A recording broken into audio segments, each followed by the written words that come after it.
Hello and welcome back to Confidence After Cancer podcast. I'm Gabby, I'm your host and cancer recovery coach, and I'm here to guide you to reclaim your energy, your confidence and your joy after cancer treatment. But actually, a lot of what I share is not related to cancer. It's more about living in midlife, lessons that I've learnt and how I've moved forward after I faced some challenges. So as we step into a brand new year, I want to talk about something that many of us crave, more joy in our lives. So let's dive in and explore how we can make that happen this year.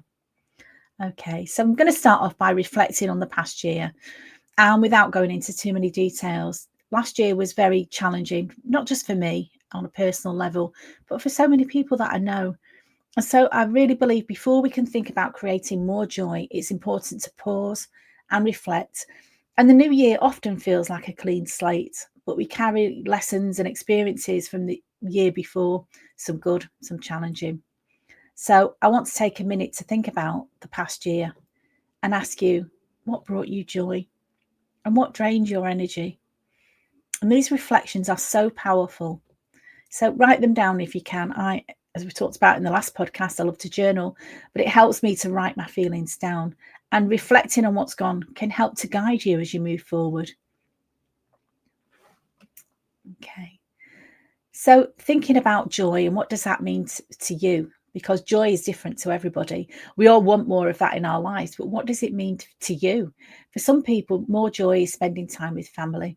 For others, it's as simple as a nice cup of tea or a cup of coffee in the morning, or a walk in nature, or a walk on a beach. So what does joy look like for you? And I want to give you a little exercise to do for this. Close your eyes, put your hand on your heart, take a deep breath, and imagine a moment when you felt truly joyful. Where were you? What were you doing? Who was with you? If anyone, or were you by yourself? How did it feel in your body? And just by me remembering that, I can feel my shoulders coming down. I can feel my body relaxing.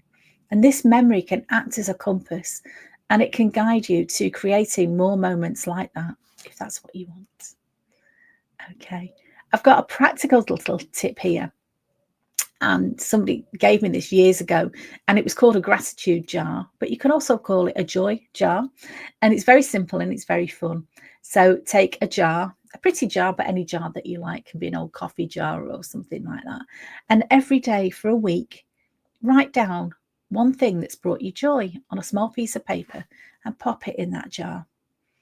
And at the end of the year, or anytime you just need a pick me up, you can look back and you can read all the moments that made you smile. And this practice can help you to focus on the small, everyday joys that we often overlook. This practice helps you focus on the small, everyday joys that we can often overlook. And we do sometimes, we take things for granted. We forget how blessed we are. So many things that can happen. You say, oh yeah, well, that's normal for me now. But just take a moment to appreciate those moments that brought you joy. If you want more happiness into your life, start off by appreciating the happiness that you've got now. And let's think about expanding that. Let's make that bigger and brighter and more beautiful and take up more space in your life. Because the next thing that I really want to talk about is creating space for joy. Joy doesn't just happen. We have to create space for it. And that might mean, some examples are saying no to things that drain you, setting boundaries to protect your time and your energy, and prioritizing activities that make your heart happy. And here's a question just for you to think about. What can you let go of this year to make more room for joy? It could be a toxic habit, something you want to stop doing. It could be a draining commitment, or even an old mindset. So sometimes, if you're carrying around any negative emotions, and I'm not here to judge anybody because I do it myself, carrying around old resentments, going over old arguments, things that have gone wrong in your life, the more you focus on that, you're not making space for the joyful new year that you want to create and the new year that you deserve.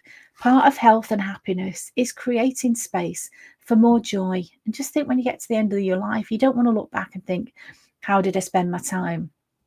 Was it thinking about things that don't matter? Was it spending time with people or doing things that you don't want to do anymore? What can you let go of this year? What can you make space for? because, you know, as we all know, as the Irish say, we're not here for the long time, are we? We're here for the good time. So let's make it good. And I really want to think about finding the joy in the everyday. So big life-changing joys are wonderful. You know, a holiday to Florida is amazing, but don't forget the small joys, the ones that we can find every day. And I've got some examples of that you could maybe relate to. Watching the sunrise, enjoying a meal that you love, listening to your favourite music. So easy nowadays. We've got music on tap. Put on your favourite music. I love to do that. And either relax or just have a dance around your kitchen. Another one might be having a good laugh with a good friend. And I'm going to make a conscious effort in the new year to think about the people that make me laugh, that make me feel good, and spend more time with them, because why would you not want more of that in your life? And we often say, oh, I'm too busy. But think about busy doing what? Is the things that you can let go of. Because joy is often found in the simplest moments when we just slow down and pay attention. Okay. So it's a short podcast this week. I know we're all overwhelmed. We're all busy. We've all got stuff going on. And it can be quite an overwhelming time of year. So as we begin this new year, I would like to invite you to commit to finding more joy in your life. And let's keep it simple. Reflect on what brings you joy. Practice gratitude daily. Remember how much we've got to be grateful for. Start your joy jar, your gratitude journal, whatever it is that reminds you, little things every day to remind you. Think about protecting your energy by setting boundaries. You matter, my love. You really do. And be present for the small moments that make life beautiful. And remember, joy isn't just a feeling, it's a practice. It's a way of being that you can cultivate, you can focus on. And it's like any new habit. If you drive, I remember learning to drive, and you think there's so much to focus on now. I'm never going to remember all this. But now just get in my car and drive anywhere without really thinking about it.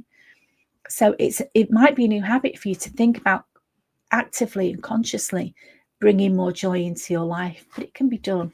And once you get used to it, why would you not want to make your life more joyful? So anybody that's listening to this, if you are ready to dive deeper into creating more joy, thriving life after cancer, I'd love to support you further. Check out my 12-week coaching program, and it's designed to help you build your confidence and your energy step by step.